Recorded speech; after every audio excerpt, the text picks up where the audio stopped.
সমাজে এমন কিছু মানুষ আছে যারা নামে ডাকে খুব একটা বিখ্যাত না হলেও গুণে মানে ধসে পড়া সমাজের সবচেয়ে সেরা।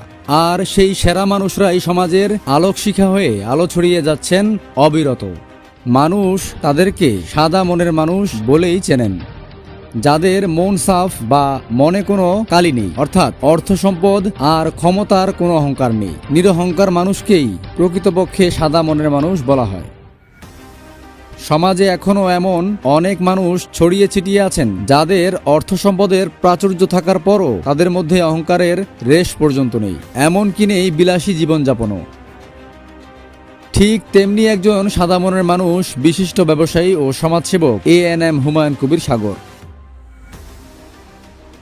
স্থানীয়ভাবে তিনি তেমন বিখ্যাত না হলেও নিরহংকার অসাধারণ ব্যক্তিত্বের অধিকারী। নাগরিক জীবনের বাইরে সাধারণ জীবন অতিবাহিত করা ব্যক্তিদের মধ্যে হুমায়ুন কবির সাগর অন্যতম একজন। সহজ সরল মানসিকতায় উজ্জীবিত হুমায়ুন কবির সাগরের সাদামাটা জীবনযাপন আর জনসেবামূলক কর্মকাণ্ডে তাকে সত্যিকারের ভালো মানুষ হিসেবেই জানেন স্থানীয় লোকজন। 1973 সালের 5 জানুয়ারি মুন্সিগঞ্জের সিরাজদি খান উপজেলার ইসাপুরার লালবাড়ি গ্রামে তার জন্ম। মরহুম পিতা নূর মোহাম্মদ হাওলাদার ও মাতা আনোয়ারা বেগমের 5 সন্তানের মধ্যে ছেলেদের মধ্যে তিনি বড়। হুমায়ুন কবির সাগর নিজেকে জনমানুষের সেবায় নিয়োজিত রেখেছেন অনেক আগে থেকেই। একজন মানবিক প্রেমিক হিসেবে ইতিমধ্যে নিজেকে নিয়ে গেছেন অনন্য এক উচ্চতায়। মহান সৃষ্টিকর্তার সৃষ্টির সেরা জীব মানব, সেই মানব সেবার মাধ্যমে তার নৈকট্য লাভে নিরন্তর প্রচেষ্টা চালিয়ে যাচ্ছেন অবিরত।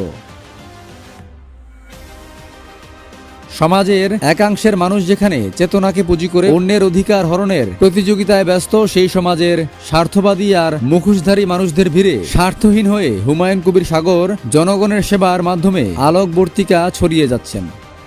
পেশায় তিনি একজন ব্যবসায়ী ও সংগঠক হলেও বেশিরভাগ সময় তিনি জনমানুষের সেবায় ব্যয় করে আসছেন। মানুষের কোনো সমস্যার কথা শুনলেই সেই মানুষের কাছে ছুটে যান তিনি নিজেই। জনসেবামূলক কাজের পাশাপাশি সামাজিক বিভিন্ন উন্নয়নমূলক কাজেও তার অংশীদারিত্ব কম নয়। বছরের অধিকাংশ সময় জুড়েই তার মানবিক সাহায্য সহযোগিতা প্রদান অব্যাহত থাকে। হুমায়ুন কবির সাগরের সামাজিক ও জনসেবামূলক বিভিন্ন কর্মকাণ্ড দেখে সমাজের অনেক বিত্তবান মানুষ অসহায় মানুষের পাশে দাঁড়াতে উদ্বুদ্ধ হচ্ছেন। হুমায়ুন কবির সাগর দীর্ঘদিন সুদূর আমেরিকার নিউ ইয়র্কে ছিলেন।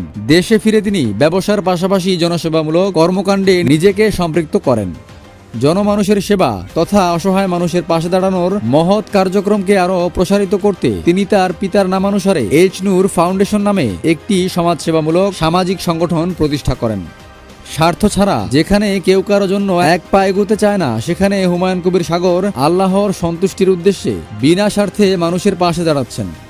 সুশীল সমাজের সচেতন মহলের লোকজন মনে করেন হুমায়ুন কবির সাগরের মতো সাদা মনের মানুষদের জন্যই হয়তো মানবকুলে মানবতা আজও বেঁচে আছে।